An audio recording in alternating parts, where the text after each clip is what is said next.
नमस्कार, माधुरीज किचनमध्ये तुमच्या सगळ्यांचे अगदी मनापासून स्वागत। आज आपण बेसनपुरीपासून पारंपरिक लाडू बनवणार आहोत।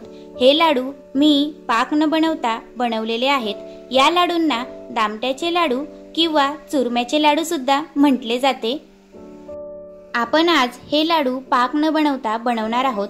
पाक जर बिघडला तर अख्ख्या लाडूची रेसिपीज बिघडते, त्यामुळे पाक न बनवता सुद्धा हे लाडू कसे बनवायचे ते आपण आज या रेसिपीमध्ये बघणार आहोत।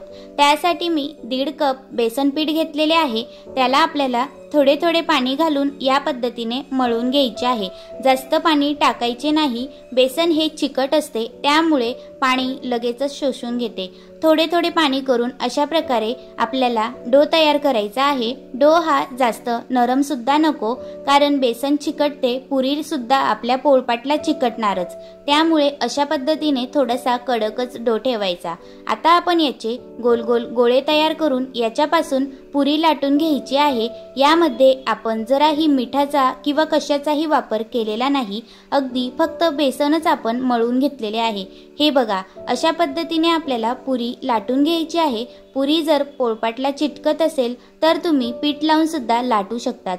मी पीठ लावून लाटून घेतले, जराही न चिपकता आपल्या छान अशा गोल गोल पुऱ्या रेडी झालेल्या आहेत। आता आपण या तेलामध्ये तळून घेऊया। या आपल्याला कडकडीत तेलात तळून घ्यायच्या आहेत। गॅसचा फ्लेम तेल तापल्यानंतर मीडियम करायचा आणि दोन्ही साइडने अशा खरपूस भाजून घ्यायच्या आहेत। जास्त लाल करायचे नाही, आपल्याला लाडू बनवायचे आहेत, म्हणून अशाच प्रकारे आपल्याला थोड्याशा लालसर अशा तळून घ्यायच्या आहेत। खमंग पुरी आपल्याला तळून घ्यायची आहे। या पद्धतीने आपण सगळ्याच पुऱ्या तळून घेणार आहोत। त्यानंतर आता ह्या पुऱ्या आपल्या एका ताटामध्ये काढून घ्यायच्या। आपल्याला पूर्णपणे या पुऱ्यांना गार होऊ द्यायचे आहे। बघू शकता, अगदी लगेचच सहजच त्या तुटत आहेत, त्यामुळे गार झाल्यानंतर आता आपल्याला याचा चुरा करून घ्यायचा आहे, जेणेकरून मिक्सर जार मध्ये त्या पूर्णपणे बारीक होतील। हे बघा, या पद्धतीने आपण जसा पोळीचा चुरा करतो त्याच पद्धतीने या पुरींचा सुद्धा अशा पद्धतीने आपल्याला चुरा करून घ्यायचा आहे। चुरा केल्यानंतर आपण यांना आता मिक्सर जार मधून बारीक करून घेणार आहोत। जास्त बारीक सुद्धा करायचं नाही, थोडेसे जाडच ठेवायचे। बेसनचे लाडू केले की ते टाळूला चिपकतात, कारण बेसन जरा चिकट असते।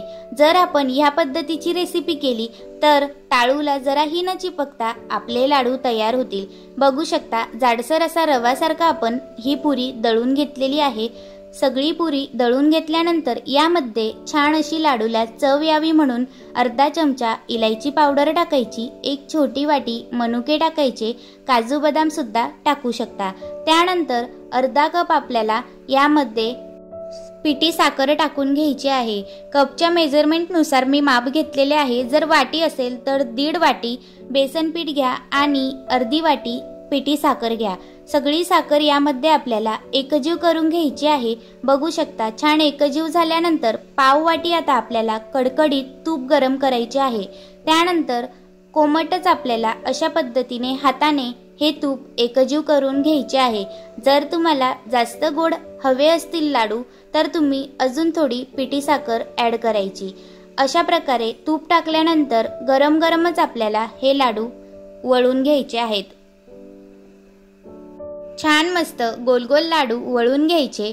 हे लाडू तुम्ही गणपतीत प्रसादाला सुद्धा वापरू शकता किंवा मधल्या वेळेत खाण्यासाठी सुद्धा अगदी छान रेसिपी आहे। लहान मुलं, घरातील मोठे खूपच आवडीने खातील। या प्रकारे जर बनवले तर पाक न करता आपण हे लाडू बनवू शकतो। बघू शकता किती छान लाडू झालेले आहेत।